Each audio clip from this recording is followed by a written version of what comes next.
This club was made by a 16-year-old who played in the second U.S. Open in 1896. He didn't make the club when he was 16. It was made maybe 5 or 6 years later, Sure. 10 years, I'm not quite sure. Mm-hmm. And he is known as the first American-born professional golfer in the United States.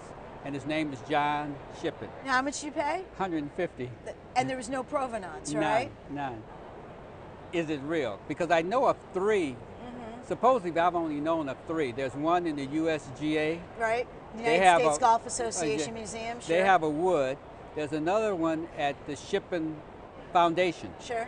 And I believe that it's at the Shippen Foundation that it's also with an aluminum head. I didn't know they were making aluminum heads and golf back then. Well, let's talk a little bit about John Shippen. Okay. Here, we have a photo of him right here. Correct. Later on. Shippen, born 1879, I believe, Right. in Washington, D.C. Right. Shippen, from what I have read, was half black and half Indian. Correct. And his father, Presbyterian minister, after he graduated from college, was assigned to the Shinnecock Indian Reservation in New York. Correct. Well, that was nearby to the golf course that was built by William Vanderbilt and other millionaires who had taken a trip to Scotland, brought Leila Dunbar Right. in 1891, one of the oldest U.S. courses.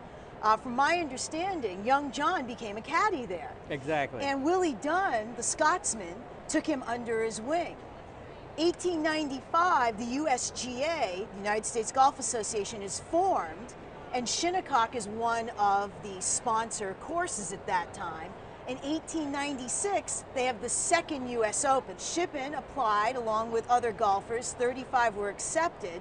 He was one of 2 minorities. The other one, I believe, was an Indian. Full-blooded Indian, a gentleman named Bunn. Right. And that there was a petition actually circulated by some of the white golfers ahead of time that they would not play with these golfers. Yet Theodore Havemeyer interceded and said, we're going to play this tournament with them even if they're the only 2 players, which was really a bold stance to take in 1896. Shippen played and he tied for 5th. He had a great day.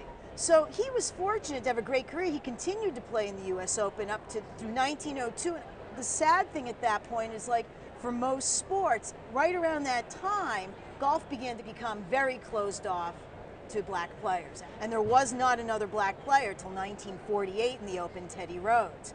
But John Shippen seemed to have made his way, finished his career shady rest as a pro from 24 to 60. Pros would assemble the clubs, and oftentimes they would stamp their names on the clubs that they sold.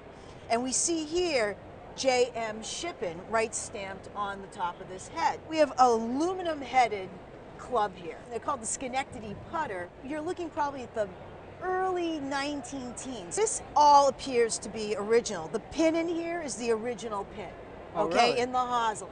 If you're looking at the grip, that appears to be the original grip. Now the whipping, I think, may have been replaced because it's not quite congruent. Look at the head. This is aluminum, very soft. Right. Of the period, you can see it. Look how this is hammered in there and how all the wear is within that stamping. The best scenario, of course, is that he used this himself. Right. That to me is highly unlikely. The other is that he did not make this. This was stamped later. It had nothing to do with him. There's another J.M. Shippen, or it was made as a fake or a forgery, and then it's $50 to $75. Okay. Okay.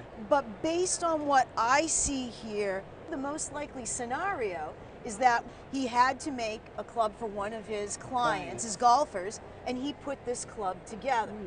If this is right, it's $1,000 to $1,500. Oh, wow. So if this gets proven true, you've made a great investment. And not only that, you've made a great investment into black history and into golf history. I think that's more important, the history of it. Absolutely. Wow.